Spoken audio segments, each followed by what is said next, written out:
오늘 저하고 같이 수업하는 내용은 어제 제가 뭐 예습 복습 이런 이야기 했는데 복습 안 하셔도 돼요. 그냥 가볍게 생각하시고 우리가 목요일부터는 복습을 좀 하셔야 되는 것들이 생길 거예요. 그럼 제가 음, 저는 못 느꼈는데 저하고 이제 수업하신 분들이 저한테 은근히 공부하라고 쪼은대요. 저는 몰랐었는데 뭐 어디까지 보고 와라, 이번 주말엔 여기까지는 하고 오셔야 된다, 뭐 이런 이야기를 제가 좀 힘들게 많이 했나 봐요. 그래서 그런 이야기를 많이 하시던데, 근데 정말 안 해도 될 때는 지금처럼 안 해도 된다고 해요. 근데 나중에 또 다음 할 때에 필요한데 모르면 힘드실 내용들이 있으면, 그리고 시간적으로 제가 봐서 이 정도까지는, 이때쯤에는 여기까지는 보시고 모르겠는 건 저한테 물어봐서 빨리 해결해야 되는 것들이 있으면 본인이 한번 보셔라고 이야기를 제가 할 거예요. 자, 그럼 이제 저와 같이 29페이지에 있는 내용들을 조금 보도록 할게요. 자, 회계 기본 가정이라는 게 있는데, 이제 저와 같이 공부하는 내용은 일반 기업 회계 기준을 가지고 할 거라고 했죠.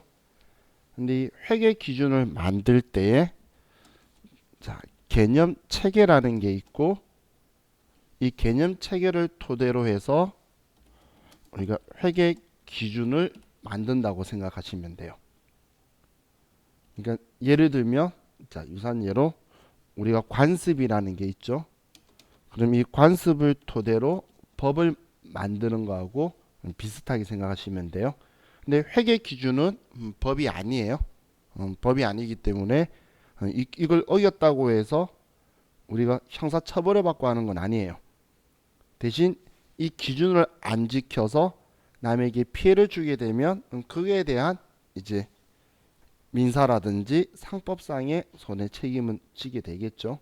근데 회계 기준은 법은 아니에요. 자, 그럼 지금 좌우 가치는 이제 개념 체계라는 걸 먼저 보려고 하는 건데, 자, 이 개념 체계는 회계 기준을 만들기 위한 우리 근간이 된다라고 보시면 돼요.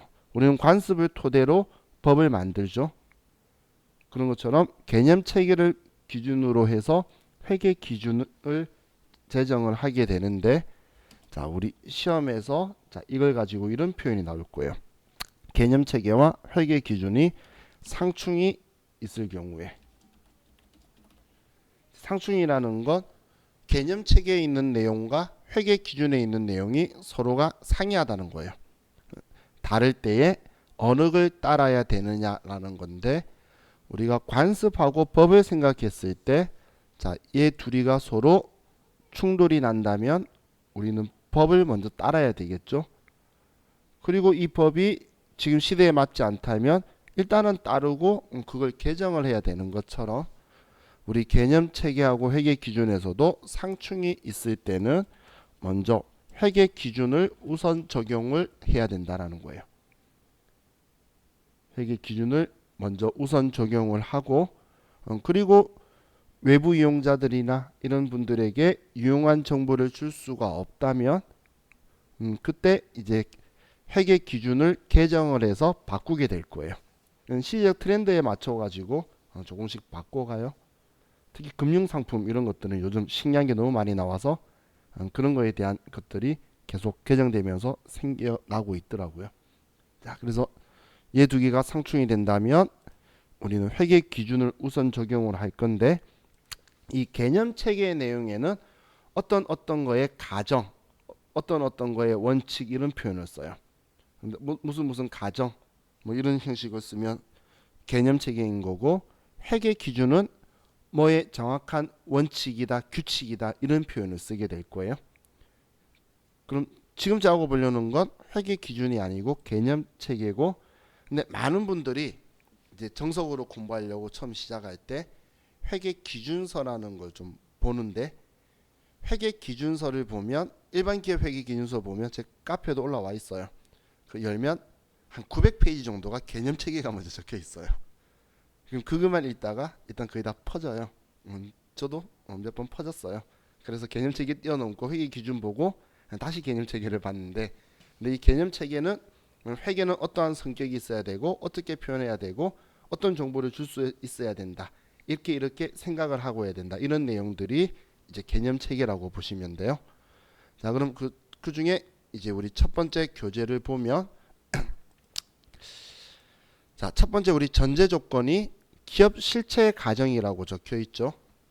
자, 기업 실체 가정은 우리가 그냥 쉬운 표현으로 이야기를 하면 우리 법인 같은 이 기업체는 홀로 독립된 존재라는 거예요. 자, 이 표현은 자, 우리 삼성전자는 누구 걸까요? 삼성전자의 이익을 가져갈 수 있는 주주라는 사람도 있긴 하지만 삼성전자는 홀로 독립된 거예요. 이병철, 이건희, 이재용 게 아니고 그럼 우리 애플도 스티븐 잡스 게 아니죠. 법인은 그 사람들이 죽어서 고인이 되든 아니면 살아 있든 상관없이 그 사람들과 홀로 독립적으로 존재하고 있는 실체라는 게 이제 우리 기업 실체의 가정인 거예요. 누군가의 소유가 아니고 독립적인 우리의 실질적인 단위를 가지고 있다라는 게 우리 기업 실체의 가정인 거예요. 자, 그리고 이제 우리 다음 페이지 넘겨 보시면 계속 기업의 가정이라는 표현이 있죠. 이 계속 기업의 가정이라는 건 우리 법인체는 사업체는 앞으로도 내년이든 내후년이든 미래까지 계속 사업을 영위할 거라는 전제하에서 지금 저하고 공부하는 재무회계대로 우리가 뭔가를 처리를 할 거예요. 근데 올해까지만 사업하고 끝내버리겠다라는 걸 그런 기업들을 어떤 기업이라고 말하냐면 우리 청산기업이라는 표현을 써요. 청산기업은 올해까지만 사업하고 끝내는 회사예요. 그럼 이런 회사는 예를 들어 12월 31일 날 올해 말까지만 사업할 건데 12월 31일 날 외상으로 물건을 판다든지 돈을 빌려온다든지 이런 행동에 대해서는 우리가 용납을 할 수가 없겠죠. 그죠? 이런 기업은 지금 우리가 공부하는 회계 기준으로 우리 작성을 하는 게 아니라는 거예요. 그럼 지금 저와 같이 볼 일반 기업 회계 기준에 대한 내용은 앞으로도 계속 사업을 영위할 거라는 전제하에서 얘가 몇 년간 달았다고 인정해. 이런 식으로 같이 이야기를 할 거예요. 또 이제 기한별 보고의 가정이라는 게 있는데 자, 이걸 보기 전에 자, 먼저 우리 회계 기간 회계 연도라는 표현이 있어요. 자, 우리 책 보면서 좀 여러분들이 오해하시면 안 되는 게 이 책 저자고 다 아는 사람들인데 여기 주의라는 표현을 썼죠. 중요하다라는 거 아니에요. 그냥 참고 정도로 보시면 돼요. 괜히 주의라고 적으면 엄청 중요한 것처럼 보이잖아. 그래서 그 부분은 열심히 읽어 쓰고 있는데 그런 내용 아니에요. 얘네들 주의라고 적혀 있는 뒤로 계속 가도 주의 적혀 있는 건 참고 정도라고 보시면서 여러분들이 오해하지 말라. 아니면 이 정도는 알고 있어야 돼. 이런 내용인 거지. 이 부분을 외워야 돼. 그런 뜻이 아니에요. 자, 그럼 회계연도 회계기간 적혀 있는데 보시면 지금 적혀 있는 것처럼 자, 우리는 회계연도 혹은 회계기간이라는 표현을 써요.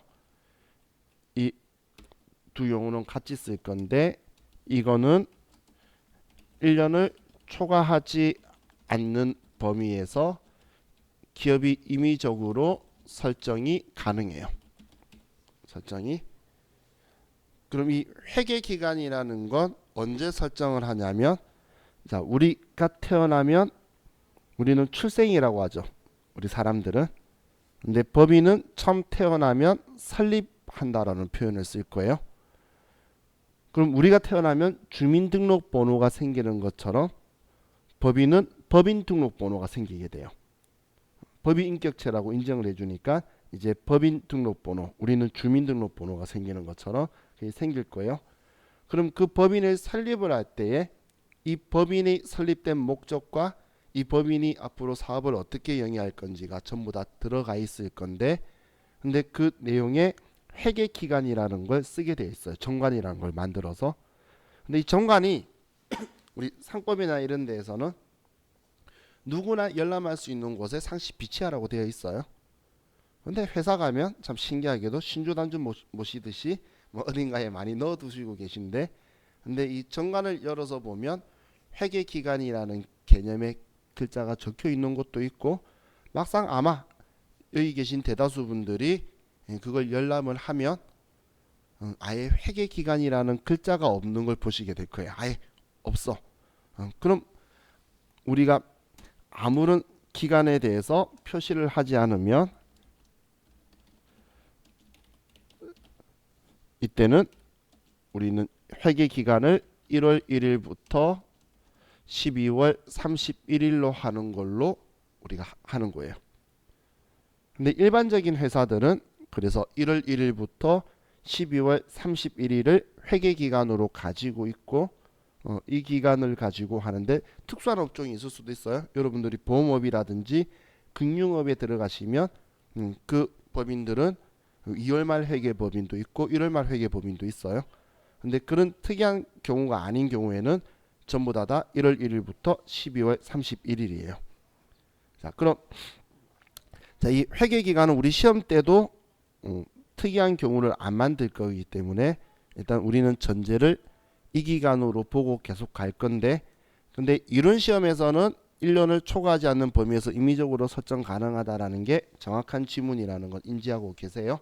근데 6개월짜리 회계 기간도 가능하고 3개월도 가능은 해요. 근데 그렇게 하는 회사들이 없을 뿐인 거지. 자, 그럼 우리 아이캔 적혀 있는 것을 좀 먼저 보면, 자, 우리 한국식 나이로 가지고 우리 사람의 나이는 1살, 2살, 3살 이렇게 나가죠.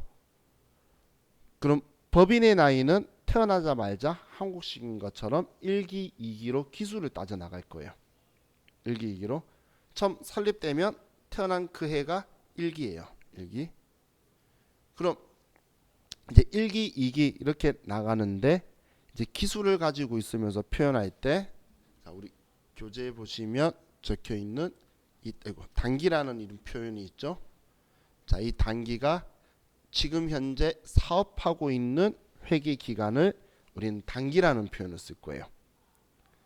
그럼 우리 시험 볼 회계 기간은, 우리 시험은 2021년도 2월 달에 볼 거지만 모든 첫 회차 시험은 전년도 회계 기간으로 볼 거예요.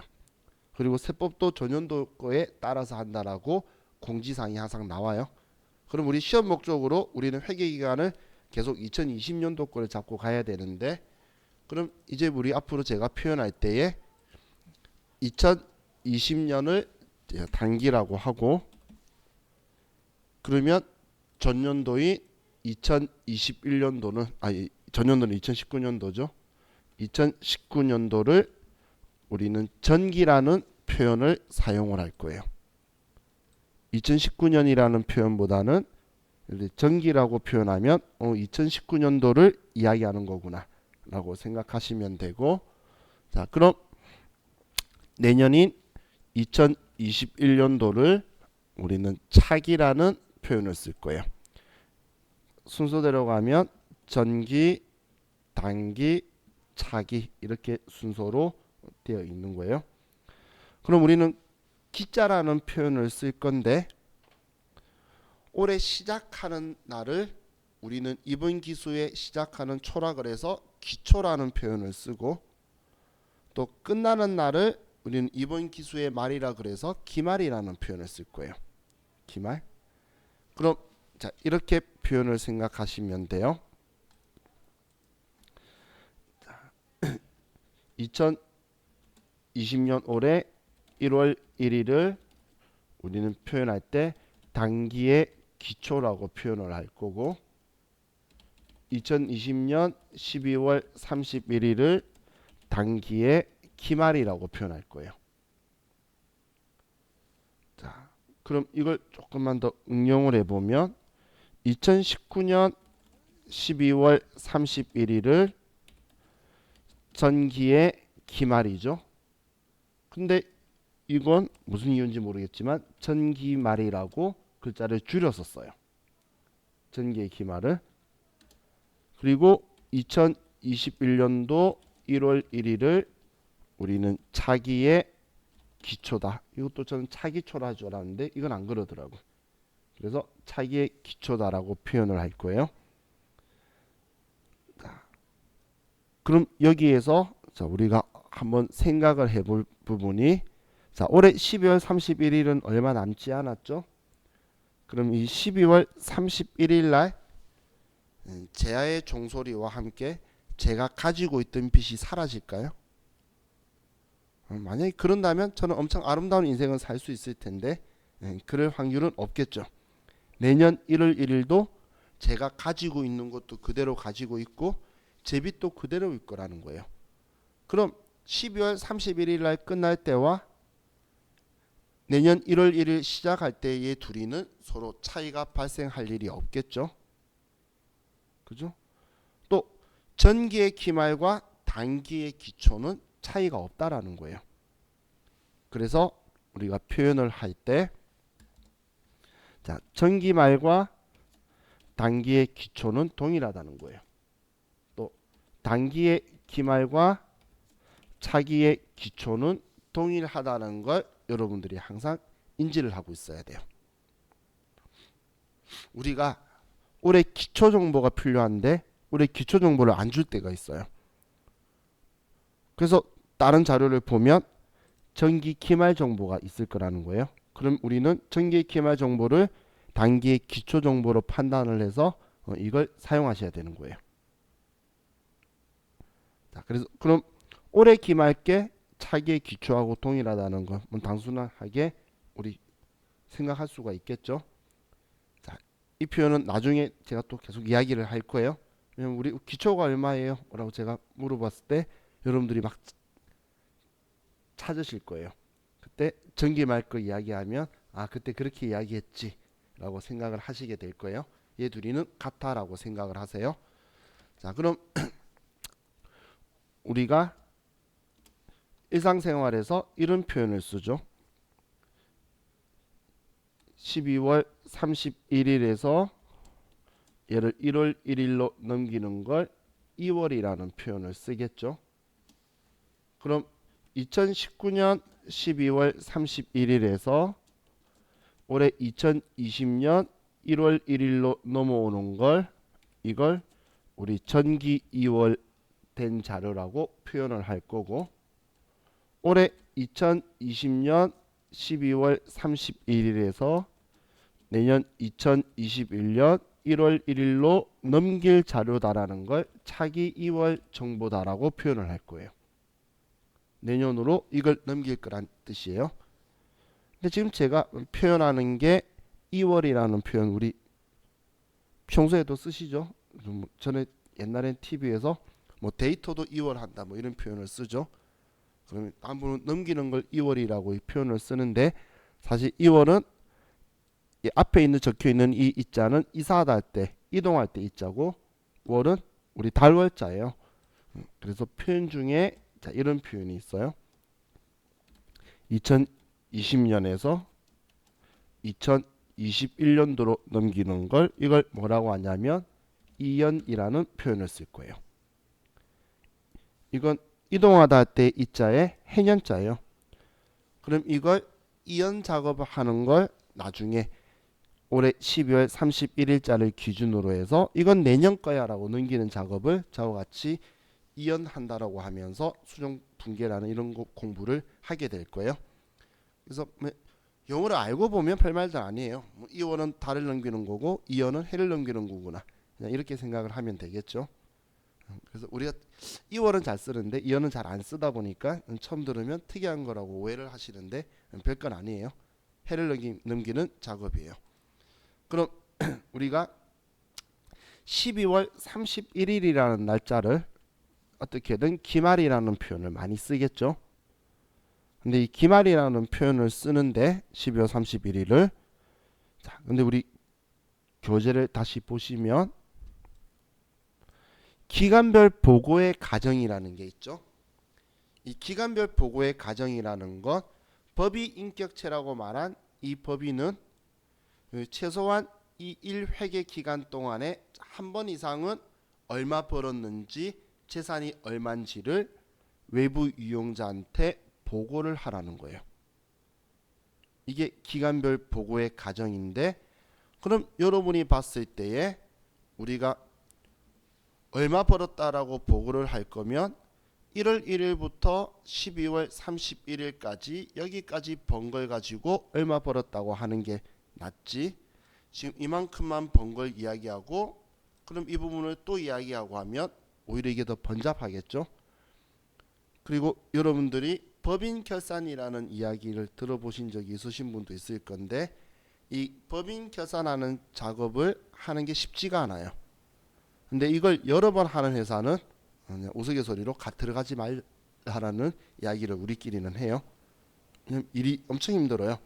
그래서 기업들은 딱 한 번 만들고 싶어 하고 그럼 그걸 만들기 위해서 그 날짜를 우리 12월 31일이 마지막 말일날 한 번에 할 거예요. 그럼 이 기간이 회계 기간이라는 표현도 쓰지만 이 기간을 우리 보고 기간이라는 표현도 쓰게 되면서 우리 12월 31일을 기말이라는 말도 쓰고 보고 기간 종료일이라는 이런 표현도 똑같이 쓸 거예요. 저도 표현할 때에 기말이라는 표현도 좀 쓰고 보고기간 종료일이라는 표현도 쓰고 12월 31일이라는 표현도 당연히 쓸 건데 그럼 여러분들이 다 저 날짜를 가지고 이야기하는 거구나 이렇게 생각하시면 돼요. 그럼 이 날짜를 기준으로 얼마 벌었어요? 얼마 가지고 있어요? 이런 걸 표현할 거예요. 그 이유는 이 보고기간 종료일이라는 표현이 나온 이유가 기간별 보고의 과정 때문에 최소 한 번은 우리 법인이 얼마 벌었고 얼마 가지고 있는지를 외부 이용자한테 정보를 전달해 줘야 되고 그것 때문에 우리는 이제 이 재무회계를 마지막 결산한다고 월 초에 바빠요. 사실 월말에 바쁜 게 아니고 왜냐하면 12월 31일까지 번 걸 가지고 정리를 해야 될 거니까 월 초가 바쁘겠죠. 그 다음 연도 내년 1월 초가 바쁜 거예요. 자, 그럼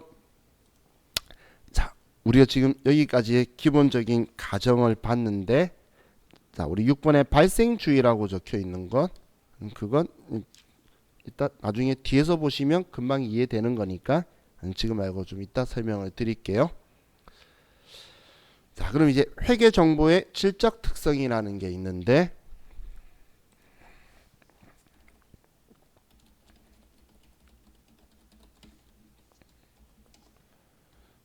자, 이 회계의 질적 특성은 IFRS하고 일반 기업 회계 기준하고는 나누는 분류 방식이 좀 틀려요. 그래서 IFRS 공부되신 분은 하셨던 분들은 그 분류하고 얘하고 틀리니까 이 기준으로 우리 시험 목적으로는 이 기준으로 봐야 되겠죠. 근데 우리 책에서 하나를 빠뜨렸어요. 그래서 기본적으로 분류를 나눌 때 이해 가능성 그리고 비교 가능성 그리고 목적 적합성 그리고 신뢰성 이렇게 네 가지의 질적 특성이 있는데 이 질적 특성이라는 건 뭐냐면 우리가 생산해낸 이 정보가 이러이러한 성격이 있어야지 외부 이용자한테 유용한 정보를 줄 수 있는 정보라는 거예요. 그럼 이걸 다르게 표현하면 이 질적 특성을 가지고 있지 않게 되면 이건 유용한 정보가 아니기 때문에 회계 정보로서의 역할을 상실하게 돼요.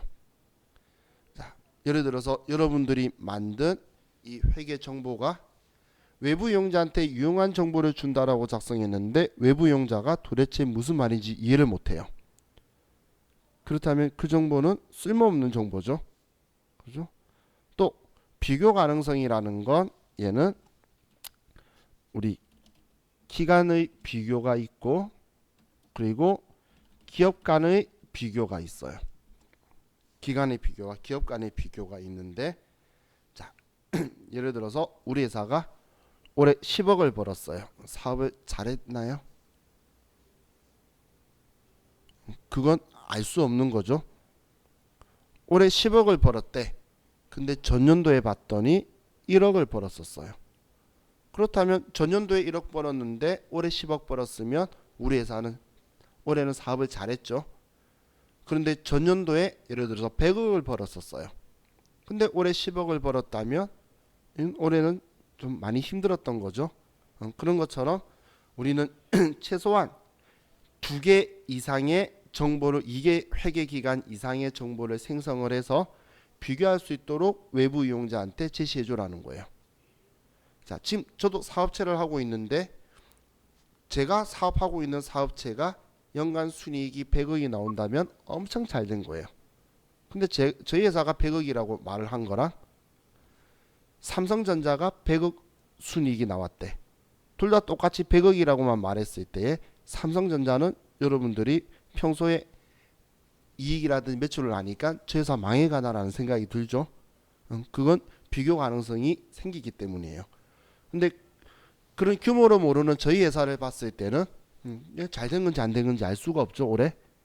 그렇기 때문에 이제 우린 기간별 비교를 할 수 있게 이제 이 회계 기간 이상을 섞어서 보여줄 거고, 또 기업 간의 비교라는 건 여러분들이 주식 투자를 할 거예요. 그러면 ABC라는 회사를 투자할 건데 ABC라는 회사가 서로 우리 재무회계를 해서 생성한 정보가 서로 기준이 틀린 거예요. 그렇다면 회사마다 그 기준으로 해석을 해서 내 주관적 판단의 성과표를 내야지 투자 회사가 나오게 되겠죠. 그건 말이 안 되는 거예요. 그래서 우리나라도 앞에 제가 상장사들은 주식을 투자를 해야 되죠. 외국 회사와 우리나라 회사를 다 같이 동일선상에서 비교할 수 있도록 우리나라는 한국채택국제회계 기준으로 재무회계를 하라라고 정해놓은 거예요. 기업 간의 비교 가능성을 높이기 위해서. 그런데 우리 주식회사 GIT 아카데미라는 회사 혹시 아시나요? 모르는 게 정상이에요. 우리 그린 컴퓨터 아카데미의 법인 명칭이에요. 우리 학원에. 근데 우리 학원을 여러분들이 알 수 없는 이유 중에 하나는 비상장사이기 때문이고, 우리 학원은 원장은 부장이에요. 사장님은 김상곤 씨라고 한 명 있어요. 그래서 우리 전 지점이 이제 그 사장님 한 분 건데, 근데 우리 학원하고 다른 경쟁 학원하고 두 개를 비교를 하려면 그건 자기가 알아서 해야 되는 거예요. 투자하려고 하는 사람은. 왜냐면 우리는 상장사가 아니고, 왜냐면 투자를 하고 싶죠. 그럼 여러분은 김상곤 씨를 만나야 돼요. 우리 사장님 만나서 나 당신한테 투자하고 싶어 라고 하면 우리 사장님이 자기 주식의 지분을 여러분한테 주든지 팔든지 아니면 주식을 발행해서 여러분한테 우리 주식을 넘기든지 뭐 알아서 하겠죠. 비상장 주식의 가치는 또 인지하기가 쉽지가 않겠죠. 그래서 그런 회사들은 비교 가능성이 필요가 없어요.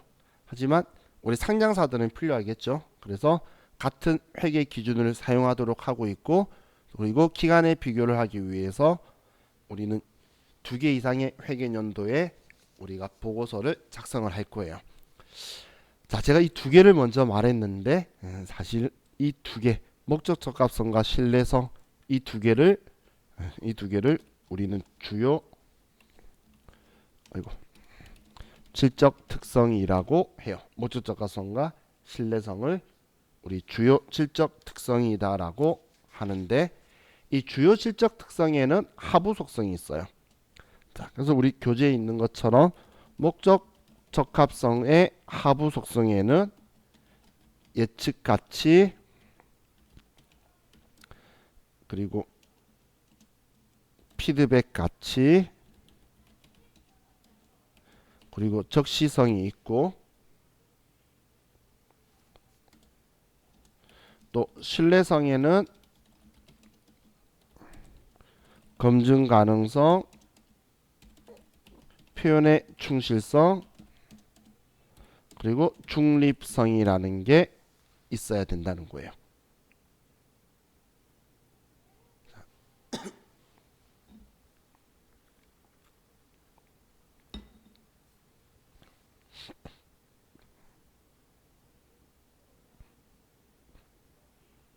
자, 그럼 이 목적 적합성이라는 건 외부 이용자의 입장으로 생각을 해보시면 돼요. 자, 외부 이용자의 입장에서 예를 들어 투자를 하고 싶어요.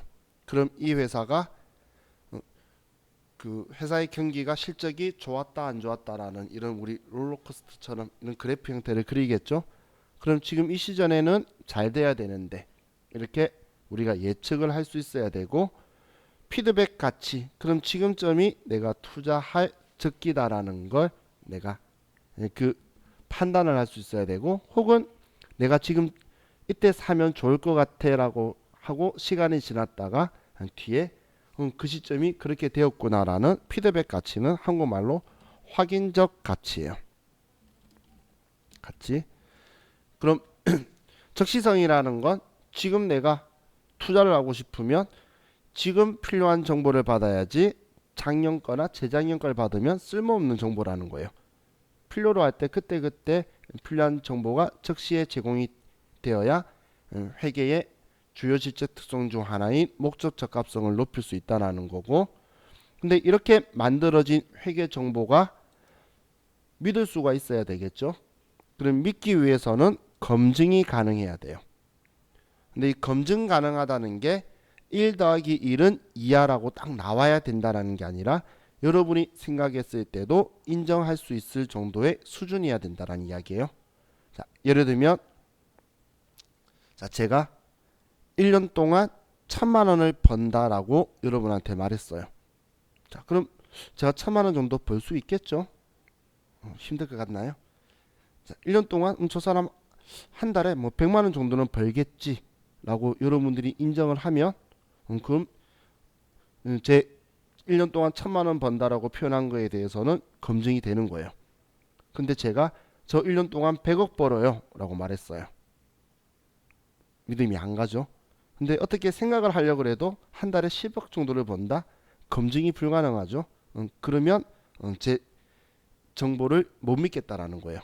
그래서 딱 정확하게 일치하도록 산출했을 때 나와야 된다는 게 아니라 어느 정도 일치해서 그걸 생각을 할 수 있는 검증이 가능해야 된다라는 거고, 표현의 충실성이라는 건 회계 기준에 맞춰서 회계 기준에서 이야기하는 모든 정보는 다 기록을 해서 표현하라는 거예요. 표현의 충실성은 모든 우리 회사에 불리하다라고 우리 축소시키고 유리하다고 부과시키고 이런 행동하지 말고, 모든 우리 회계상의 사실을 전부 다 충실하게 표현을 하고, 그리고 중립적인 우리 입장에 서서 전부 다 성실히 표현해 줘야지 믿을 수가 있다라는 게 우리 신뢰성의 하부 속성이라고 보시면 돼요. 자, 지금 얘는 제가 전부 다 설명한 건 아니에요. 자, 일부만 설명을 했는데 시험에 자주 나오기 때문에 교재 바꾸고 나서 제가 한 번 더 설명할 거예요. 여기다 살을 붙여서. 그럼 그때는 이제 한번 들었던 거가 조금 기억이 남아 있으면 그러면 그때 이제 살을 더 붙여서 그때 시험용으로 바꿀 거고, 지금 여러분한테 외우라고 많이 설명드려봐야 우리 시험 2월 달이에요. 안 까먹으시는 분이 신기한 거예요. 앞으로 알려드릴 게 얼마나 많은데. 그렇기 때문에 지금 이런 성격 가지고 있구나. 그럼 지금 잊어도 된다고 하면서 제가 왜 이야기하냐면 모레부터 설명할 내용들에 얘네들을 물밑 작업하는 거예요. 이런 성격이 있어야 되기 때문에 이렇게 표현할 거예요. 뭐 이런 표현을 하기 위해서 제가 이런 성격이 있어야 된다. 우리는 지금 재무회계 공부할 건데 그 재무회계의 일반 기업 회계 기준을 만들기 위해서 우리 근간이 되는 개념 체계에서 회계 정보란 이런 성격이 있어야 된다라고 표현을 했기 때문에 우리는 이런 표현을 해서 외부 이용자한테 정보를 줄 거다, 그렇게 생각을 하시면 돼요. 자, 이게 우리 회계의 우리 질적 특성에 대해서 제가 설명을 드렸어요. 자, 그럼 우리 33페이지에 보면 회계 정보의 제약 요인이라는 게 있죠. 이 제약 요인에 비용과 효익 대비라는 표현이 있는데, 이 표현을 제 스타일대로 바꿔서 말하면 배보다 배꼽이 더 크면 하지 말라 그 이야기예요. 자, 우리 실무적인 표현으로 제가 말씀드리면 지금 제가 일반적으로 인정된 회계 기준이 일반 기업 회계 기준하고 IFRS가 있다라고 했죠. 근데 여러분들이 막상 회사에 갔는데 옛날에 90년도에 쓰던 옛날 기업 회계 기준을 쓰고 있는 회사에 여러분들이 가실 수도 있어요. 그럼 그 기업들이 우리 일반 기업 회계 기준으로 개정하라고 회계 기준원에서 올렸으니까 그걸로 바꿔야 되는데 안 바꾸고 쓰시는 기업들이 있어요. 근데 그 기업들은 안 바꿔도 된대. 일반 기업 회계 기준에서도 바꿀 필요가 없대. 왜냐하면 그런 회사에 들어가시면 여러분들이 이렇게 생각하시면 돼요. 우리 회사는 사장님 돈으로 운영하는 회사구나. 은행에 돈도 안 빌리고 외부 투자자들의 투자금도 유치 안 하고 자기 돈으로 사업하는 사람들이에요.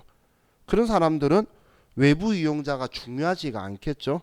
근데 법인 설립했을 때는 이런 회계 기준에 맞춰서 정보를 생산을 하긴 해야 되는데 회계 기준이 변경되었다고 그걸 변경시키는데 비용이 더 많이 비용이 작게 들어가는 게 아니에요. 많이 들어가는데 그 효익이 없다면 굳이 하지 말라는 거예요. 그러니까 외부 이용자가 필요 없는 기업들은 그냥 옛날 거 그대로 쓰게 되겠죠. 그게 우리 비용과 효익 대비라는 이야기예요. 지금 내용 나중에 읽어보시면 뭔가에 하기 위한 비용이 효익보다 크면 그거는 정당화될 수 없다는 표현은 할 필요 없다. 안 해도 된다. 쓸데없는 짓이다. 그런 이야기예요. 그럼 제가 왜 배보다 배꼽이 크면 하지 말라 그렇게 표현했는지 이해가시죠? 자, 그리고 우리 중요성이라는 건 조금 애매모호한데, 자, 이 중요성이라는 건 나의 기준의 중요성이 아니에요. 외부 이용자의 그 누구라도 이 정보를 보고 오인할 수 있는 정보가 있다면 그건 모두 다 중요한 거니까 전부 다 제대로 표현해줘야 되는 게 맞다라는 거예요. 그런데 그게 현실적으로는 누구에게 얼마만큼 중요할지 나는 별로 중요 안 하다고 생각했는데 그게 중요한 요소로 작용해서 오인된 판단을 할 수 있도록 우리가 할 수도 있겠죠. 그런 거에 대한 내용이 지금 중요성에 대한 제약 요인이에요. 중요도를 우리가 정확하게 모든 사람의 커스터마이징은 힘들다는 거예요. 하지만 최대한 중요하다고 생각하는 것 전부 다 표현을 해주라는 게 우리 회계 기준의 생각이다라고 생각을 하시면 돼요. 자, 그럼 우리 다음 페이지를 넘기면 이제 회계상의 거래라고 적혀 있는 내용이 있는데 이건 지금 저와 같이 볼 게 아니고 순서를 조금 바꿀게요. 그래서 40페이지로 갑시다. 40페이지로.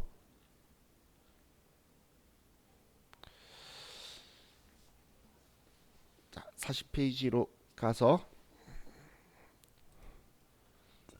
자, 지금 제가 계속 뜬구름 없이 외부 이용자에게 유용한 정보를 줄 거다.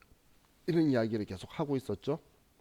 자, 지금 우리가 하려고 하는 게 재무회계인데 이 재무회계는 우리 기업의 외부 이해관계자에게 유용한 정보를 제공하는 목적으로 하는 게 재무회계라 그랬어요.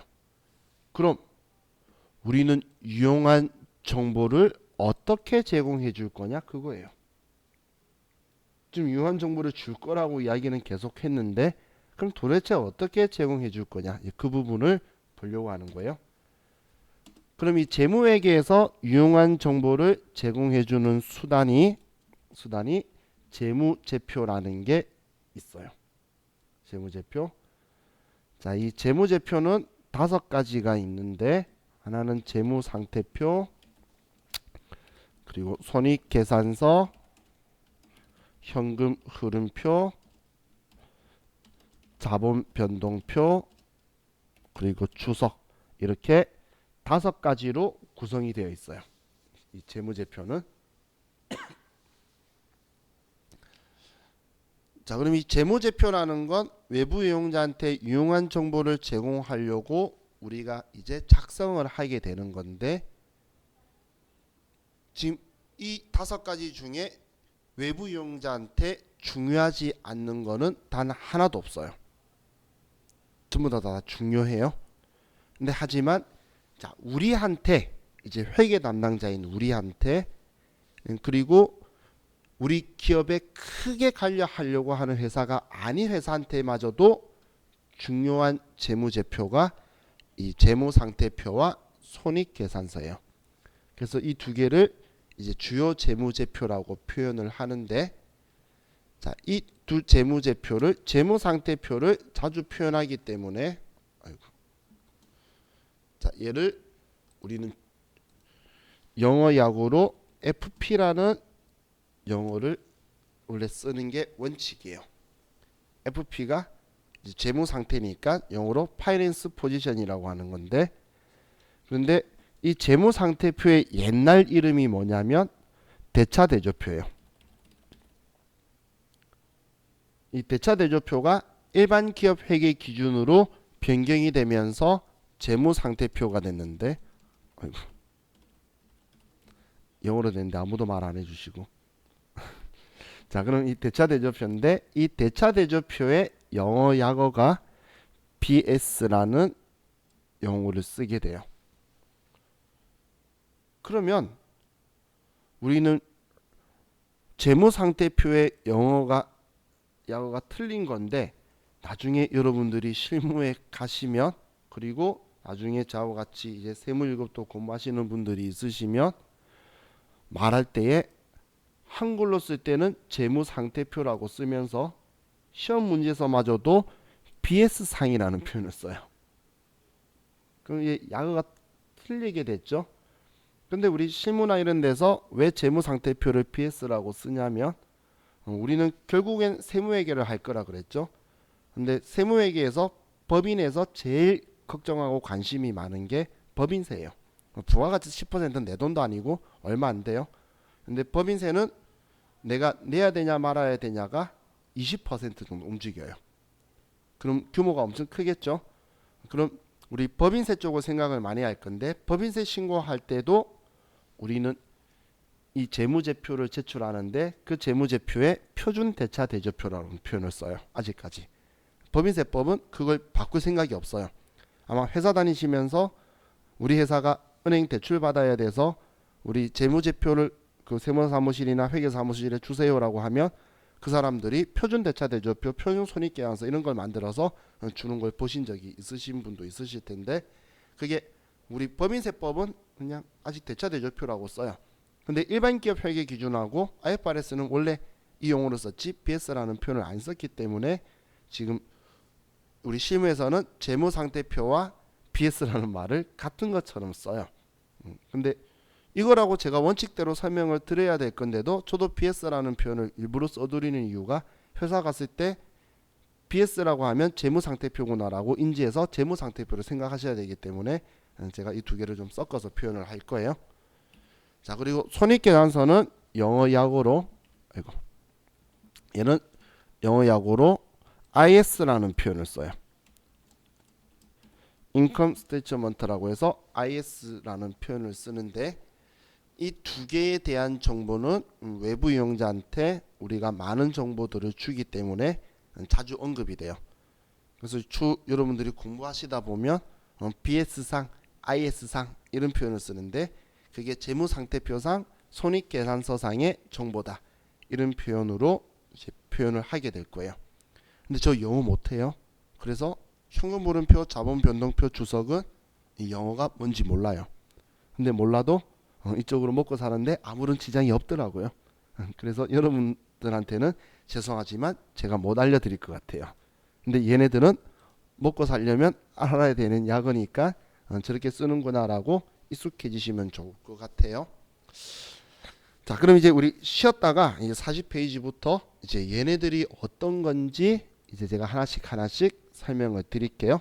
자, 우리 10분 정도 쉬었다 합시다.